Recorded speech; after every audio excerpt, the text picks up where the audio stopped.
সুপ্রিয় খামারি ভাই ও বোনেরা, একটা প্রশ্ন দিয়ে শুরু করি। আজ যদি আপনার শাবক মারা যায়, আগামী 2 থেকে 3 বছর পরে আপনি গরু পাবেন কোথায়?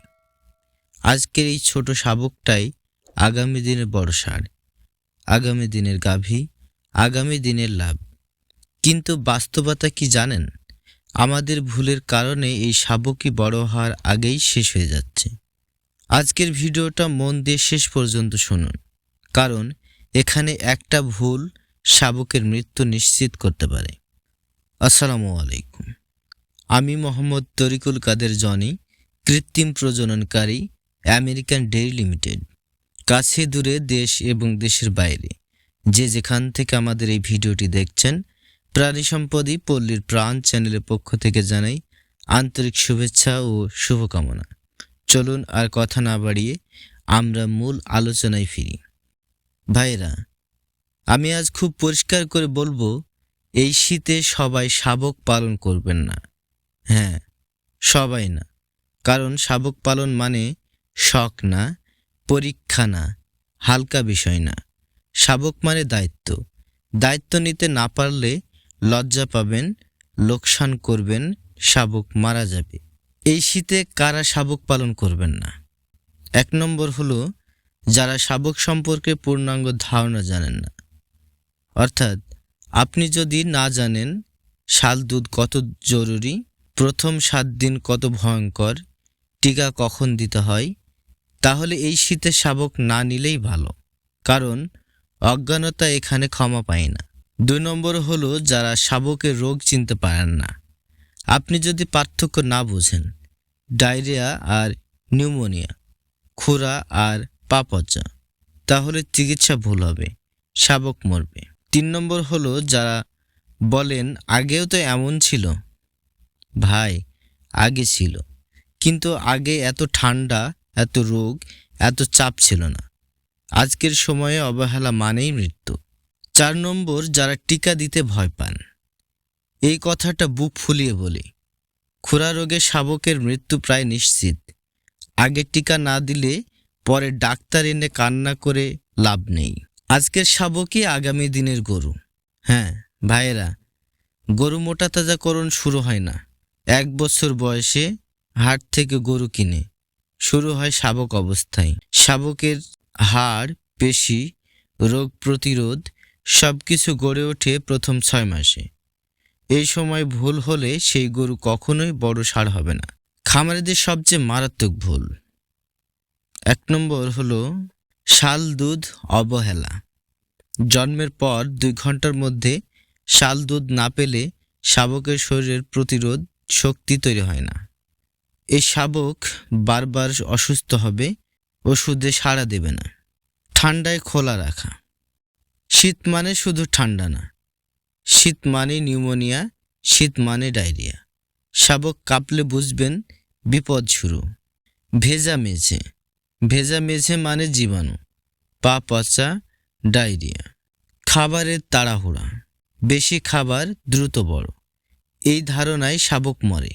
আসুন জেনে নিই শাবকের সাধারণ ও মারাত্মক রোগগুলো। ডায়রিয়া, পাতলা পায়খানা, শরীর শুকিয়ে যায়, দেরি মানেই মৃত্যু। নিউমোনিয়া, কাশি, শ্বাস নিতে কষ্ট, শীতে সবচেয়ে বেশি মারা যায় এই রোগে। খোরা রোগ সবচেয়ে ভয়ঙ্কর। শাবকের খোরা মানে খাওয়া বন্ধ, শরীর ভেঙে পড়া, মৃত্যু নিশ্চিত। এবার আসি টিকায়।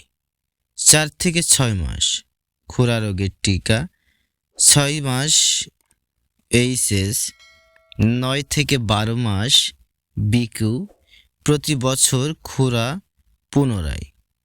টিকা মানে খরচ না, টিকা মানে বীমা। আসুন জেনে নিই শাবক সুস্থ কিনা বুঝবেন কিভাবে। সুস্থ শাবক: চোখ উজ্জ্বল, লোম চকচকে, দৌড়াতে চায়। অসুস্থ: মাথা নিচু, খেতে চায় না। শীতের যত্ন না নিলে জাতীয় ক্ষতি। ভাইরা, আজ যদি শাবক মারা যায়, আগামী বছর বড় গরু কমবে, কোরবানিতে দাম বাড়বে, মানুষের চাহিদা পূরণ হবে না। এটা শুধু আপনার ক্ষতি না, এটা দেশের ক্ষতি। হাট থেকে শাবক কিনলে করণীয়: চোখ, পা, বুক ভালো করে দেখুন। বাড়িতে আনার পর 7 দিন আলাদা রাখুন। এরপর 15 দিন পর কৃমিনাশক, তারপর টিকা। মোটা তাজাকরণ প্রকল্প সফল করতে যা করণীয়। শাবক ঠিক না হলে মোটা তাজাকরণ ব্যর্থ। প্রতি 3 মাসে কৃমিনাশক, ধীরে খাবার বাড়ানো, ওজন পর্যবেক্ষণ। শাবকের রোগ প্রতিরোধ ক্ষমতা কম থাকে, তাই রোগ প্রতিরোধ বাড়ানোর জন্য অবশ্যই টিকা এবং বাড়তি যত্ন নিতে হবে। এই শীতে কখনোই শাবককে ঠান্ডা পানি নয়, সবসময় কুসুম গরম পানি দিবেন। বাজার থেকে যদি শাবক কিনে আনেন তাহলে সর্বপ্রথম কাজ হবে জীবাণুনাশক করা। শাবকের গায়ে শীতের বাতাস যেন সরাসরি না লাগে, সেজন্য অবশ্যই শরীর গরম রাখার জন্য কাপড় বা চট দিতে হবে। বায়ুরোধী ঘরে রাখতে হবে যাতে বাতাস এসে শাবকের শরীর ঠান্ডা না করে। অতিরিক্ত খাবার দেওয়া যাবে না, কারণ শাবকের হজম শক্তি কম থাকে। শাবককে অবশ্যই স্বচ্ছ ও পরিষ্কার জায়গায় রাখতে হবে। নোংরা পরিবেশে রাখলে শাবকের রোগ বেশি হবে।